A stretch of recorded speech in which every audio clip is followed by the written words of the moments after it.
I'm going to just hit record and say that again. Welcome to our first of 3 River Rat series with Idaho Rivers United. My name is Tess McEnroe, and I'm the Communications Associate. And our conservation associate here, Stephen Pfeiffer, is going to be your host and explain the Murray-Inslee Draft Report and comment period process that's open now until July 11th. He's going to go over their draft report and then also how to take action and use your public comment to help restore the lower Snake River and salmon populations in the Northwest. Thanks so much for joining us. This recording will also be on our website as a resource and then social media as well. So we have some more folks coming in the waiting room here.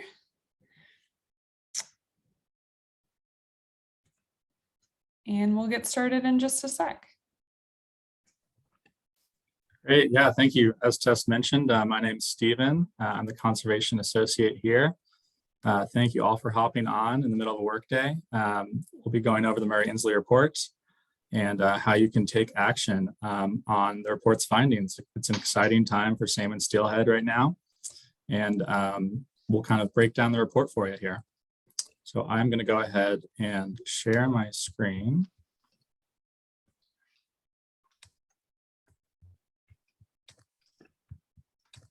Okay, Tess, can you see that okay?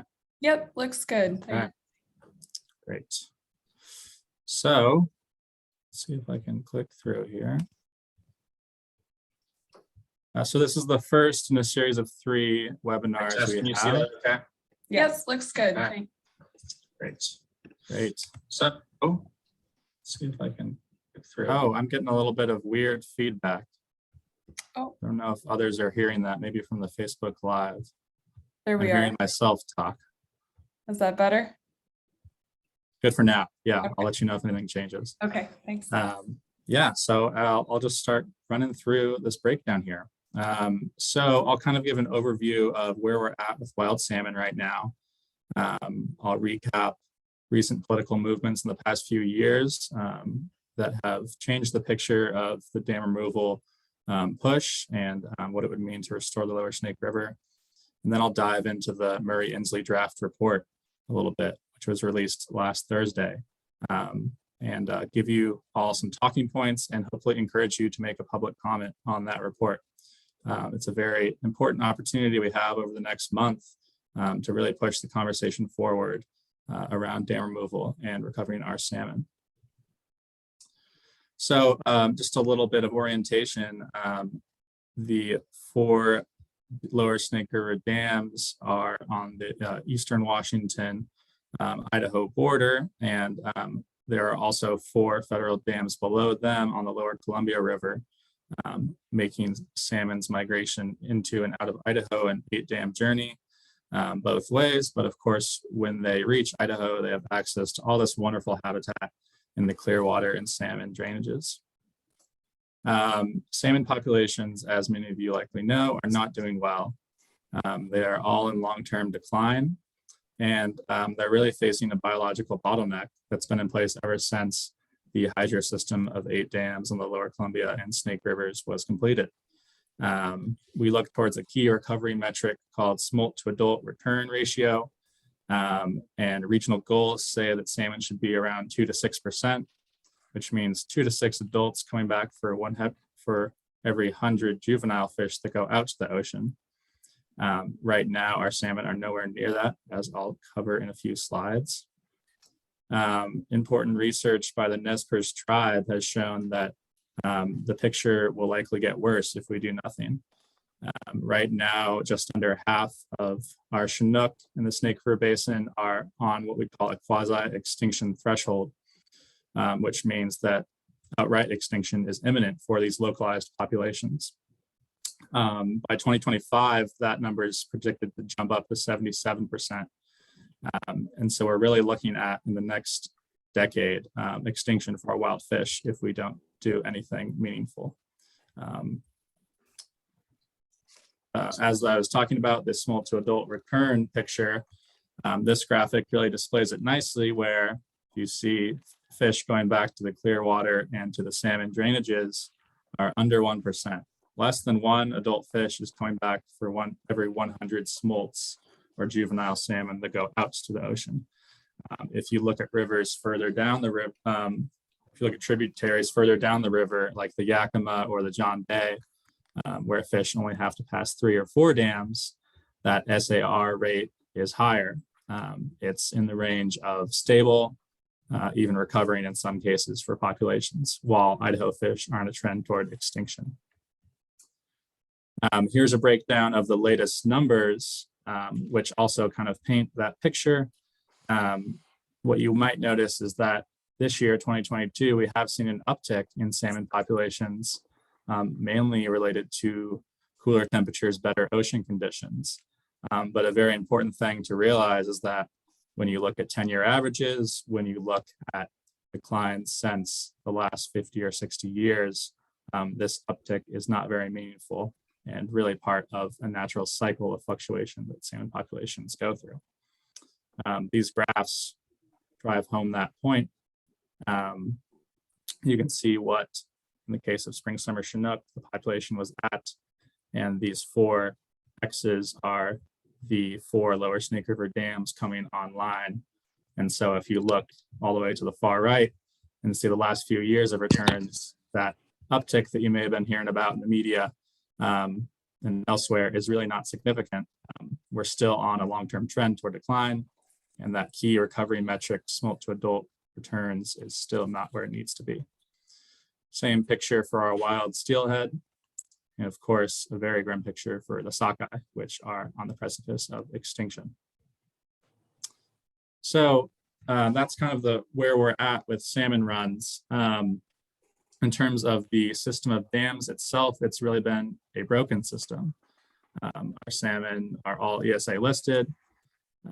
There has been, over the last few decades, a cycle of litigation and uncertainty surrounding the dams and how they operate. And of course, treaties and agreements with Columbia Basin tribes are not being met because salmon are on the verge of extinction. I'll be around. Okay. If attendees wouldn't mind muting, I think we have a few off mute. Okay. Sounds good if you want to do them now. Is it okay if I go grab some? And so maybe we could mute them. Okay, thank you. And so it's a broken system in terms of economics as well. Sport and commercial fishing economies, rural towns are all struggling. Climate change is adding urgency to this entire situation. And the dams are aging assets that really aren't well equipped to handle what our changing future looks like in terms of energy and climate. So what that leaves us with is decreasing benefits and increasing costs in the current system that we have. So with that in mind, what does the region need? We have these long-term extinction trends for our wild fish that need to be reversed and first stave off extinction and then place our fish on a path towards recovery. And then we need to honor the treaties with Northwest tribal nations. We need a clean, reliable, and affordable energy grid. We need to maintain strong agricultural economies and a reliable transportation network for farmers. And we need to invest in local communities. So, in the last few years, we have seen some movement on the potential for a recovery package that, includes dam breaching, but also all of these other necessary investments to put the Northwest on a better path than it is now. The federal government did a multi-year study that culminated in the environmental impact statement of 2020. Congressman Mike Simpson, around that same time, released his Columbia Basin Initiative, which was very significant. He was the first Northwest elected leader to come out firmly in favor of dam breaching as a means of recovering our fish. The National Congress of American Indians passed a resolution that called on our government and congressional representatives to act on salmon recovery and honor tribal treaties. And we've seen a response from the Biden administration. They've been more engaged on this issue, speaking with different stakeholders and trying to get us out of that cycle of litigation we've been in for the past few decades on this issue. Senator Patty Murray and Governor Jay Inslee, both of Washington, announced a process last fall in which they would examine the services that the Lower Snake River dams provide and what it would take to replace those services. And so that's where we kind of are now. Just last week, they released their draft report, and it outlines the actions that would be necessary in the event of dam breaching to make sure that all stakeholders are whole that rely on those dams. So a few key takeaways related to the report. The main thing is it found that the services that the 4 dams provide can be replaced. They could be replaced for the tune of $27.2 billion. It would take a major infrastructure program along with strategic investments. You can see a range there, 10.3 to 27.2, actually a little bit less expensive than what Congressman Simpson forecasted in his Columbia Basin initiative. And what's important to really note about this is that since 1980, the federal government has spent, I think, $24 billion on salmon recovery, if you adjust it for inflation. And so this has been an expensive process as is, and will continue to be. We'll continue to pour money to recover fish in a system that fundamentally won't allow them to recover, or we could make this investment now. Yes, you could see it as expensive, but in the long term would save us a lot of money. Another thing the report found was that change to this system is inevitable.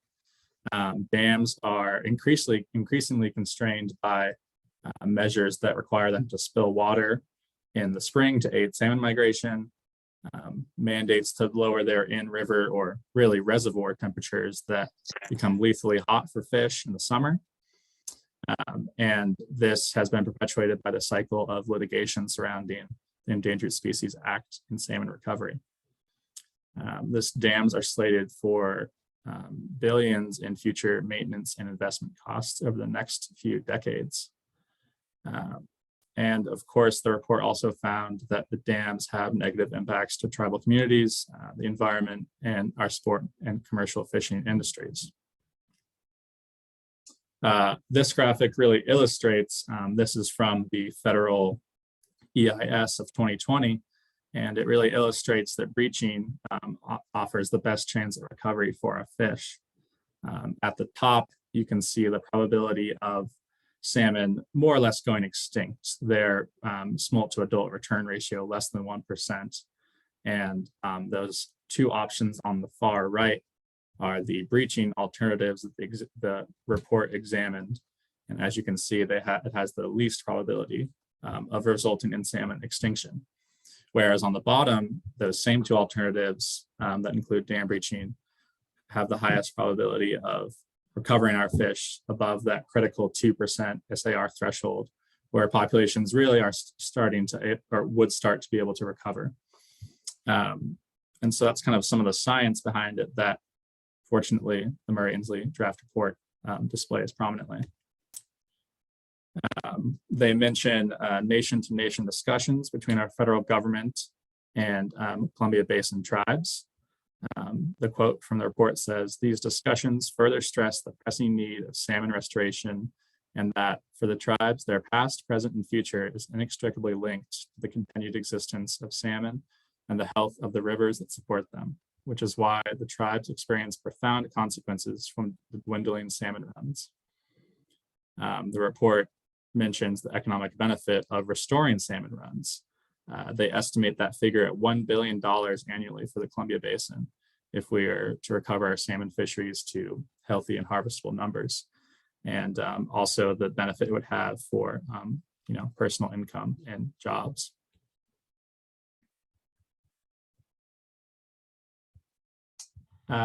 It also mentions, as I said, what would it take to replace the services the dams provide right now?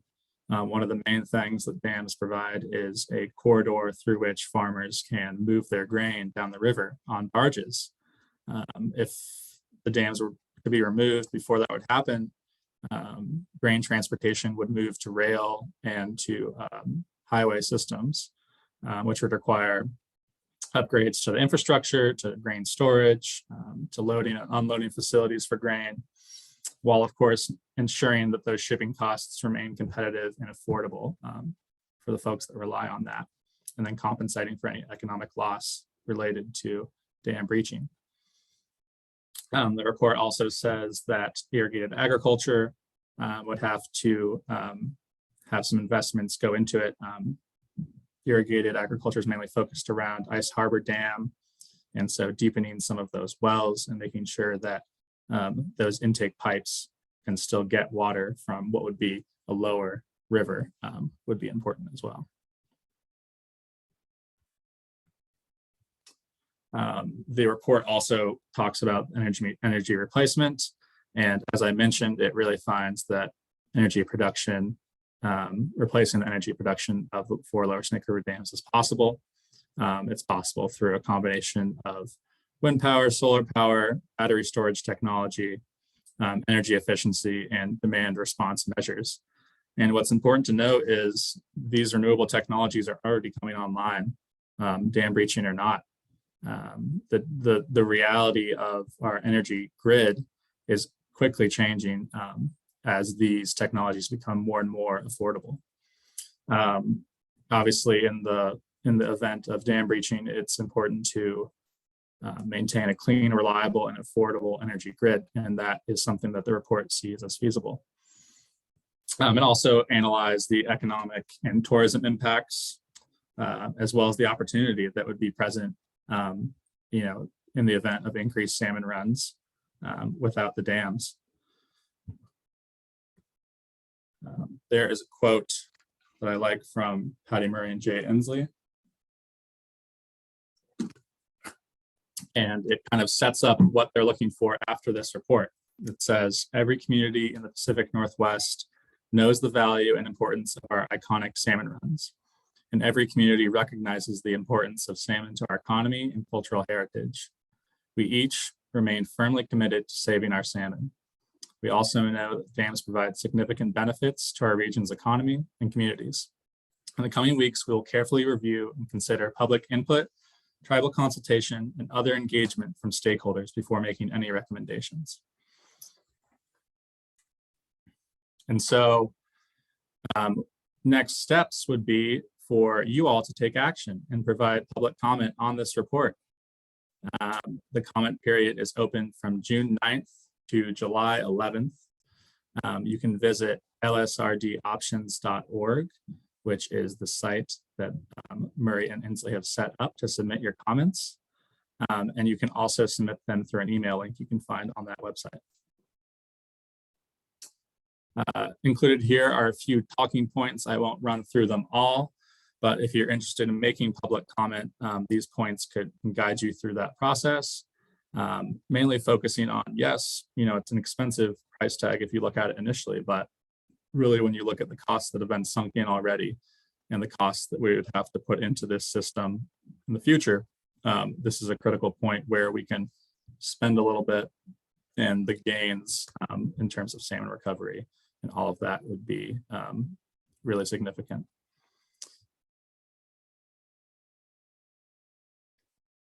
And I wanted to highlight this talking point in particular, which really embodies the entire campaign and what a future for the Northwest could look like. It says the draft report outlines a massive opportunity for the Northwest that centers around LSRD removal, a restored lower Snake River with abundant salmon runs, justice for the sovereign rights of Indigenous nations, strong communities, and an affordable agricultural transportation system, as well as a reliable clean energy grid. And these talking points will be posted on our website if you want to take a more in-depth look at them. So that's kind of the quick, short overview of the report. It looks like we do have a few questions. So with that, I'd like to open it up to questions. Yeah, Andrew had a question in the chat. Any idea if the cost to replace the dam's benefit is inflated in the report artificially, perhaps so much that it appears to be a poor decision financially for the region? Yeah, so I don't think that the cost was necessarily inflated. Andrew, I don't know if you wanted to come off mute and ask that in a little bit more detail. If not, no worries. I can address it here. But did you want to, Andrew, and kind of clarify?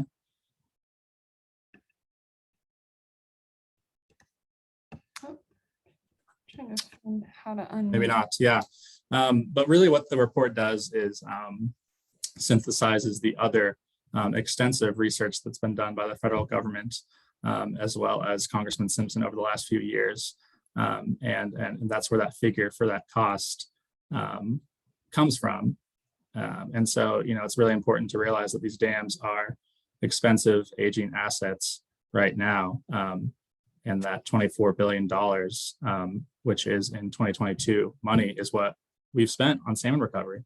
And all of our runs are on the border of extinction still. So it's clear something needs to be done. And yes, money will have to be spent, but it's important that investment is made so we can not only recover our fish, but also make sure that folks that rely on the dams for transportation of grain and clean energy can get those services elsewhere in a way that is more equitable for everyone in the region. Any further questions? Yeah, Andrew, go ahead. Trying to find how to unmute you. Sorry. Oh, maybe he's stuck on mute, huh? Yeah.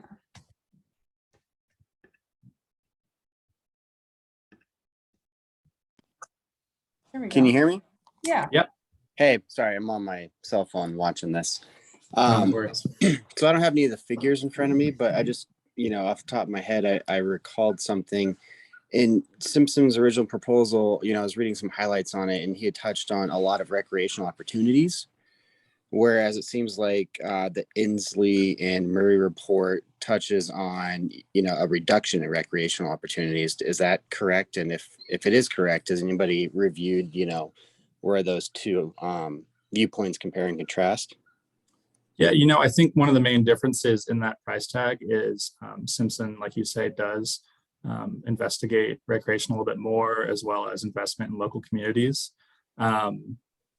So that would be the difference there. But, I don't think the report necessarily goes into as much as it could the benefits that restored salmon runs really would have for outdoor recreation, Right. and for the sport fishing economy. I think it touches on recreation as it currently is now, and then in the immediate area, what it could look like with dam removal. But, really we're talking about the entire area of central Idaho, receiving a boost, and all of those rural riverside towns receiving a big economic boost from salmon runs that they rely on that really haven't been there.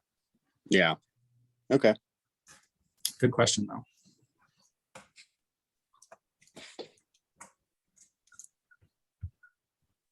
Okay, well, if there, we got a long one here.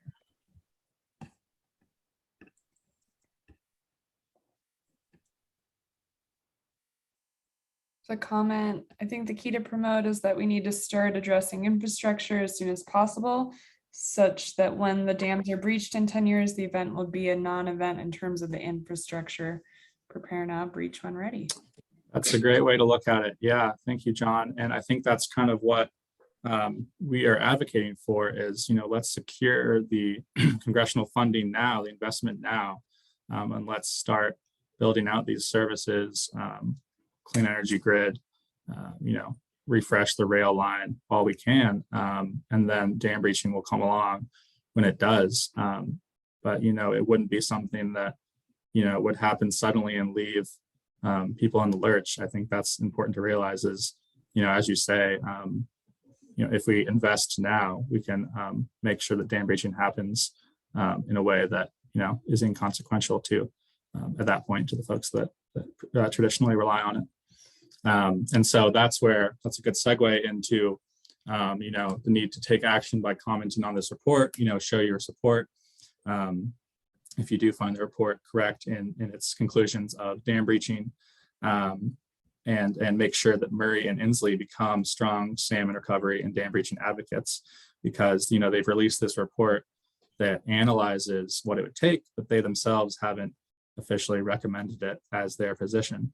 And so they're crucial. The states or the dams are in Washington state, and so they're really important for this. And then spreading that message and their findings of this report to other Congress people, if you live in a different state, making sure that other members of Congress are on board with this, because really this is something that's urgent and something that needs to happen before the calendar year is out, at least in terms of securing funding. So urging Congress to take a look at this and come to an agreement on dam breaching and this investment package is something that's really, really important, and something that you all as individuals can make a difference in. Let's see, Andrew asks, have any supporting organizations stepped in and showed that they have solutions ready to go now, such as a solar or wind energy developer?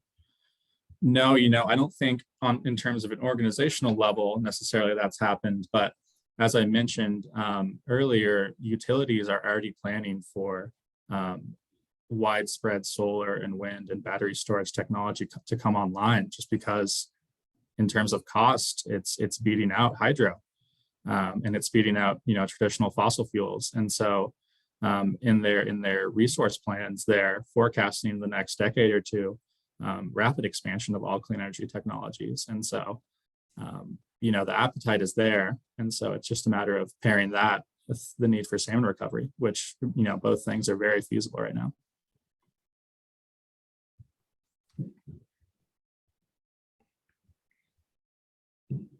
Any other questions out there? And just to reiterate, up here in the chat, there's 3 different take action links. One directly to the comment period, one to your local representatives, telling them then to go look at and support the Murray Inslee public comment period, and then one to go to the Biden administration to take action for salmon and steelhead populations. So right there in the chat. You can also find everything online on our website, on our take action page, as well as other news and blog updates as all of this is evolving. And just to reiterate, our goal in terms of a campaign here, generally wide through other nonprofit organizations as well, is to try to get about 50,000 comments into this campaign. So please spread the word and pass those links on to your communities. One more, great. Okay, one more question. Maybe I missed it earlier. Are there any specific points to address in the comment process besides general statements of support? That's a great question. And I can actually cycle back to these talking points, which, as I mentioned, will be up on our website, but they break down a little bit more in depth, good things to focus on. As I said, this red star comment right here really encapsulates what the region needs, centered around dam removal and river restoration to restore salmon runs, and also justice for sovereign rights of Indigenous nations, while strengthening our communities and making sure that we have an affordable agricultural transportation system and a reliable clean energy grid. So that is really kind of, in a nutshell, what to communicate, and the points surrounding this one go into each of those sections a little bit more. Great. Any other questions or comments out there from folks? All right. Well, thank you all so much for joining us today. And then just so you know, mark your calendars if you're able to make the next 2 River Rats. We have one this next Thursday, June 23rd, and then a following one on the 30th as well. We'll send emails out and keep you posted on a Zoom link for both of those. But thank you so much for joining us. Stephen, thank you for explaining everything. And that wraps up this River Rat. Thanks so much, everybody. Yeah, thank you all, everybody, and please submit public comments. All right. Have a great day. Thank you.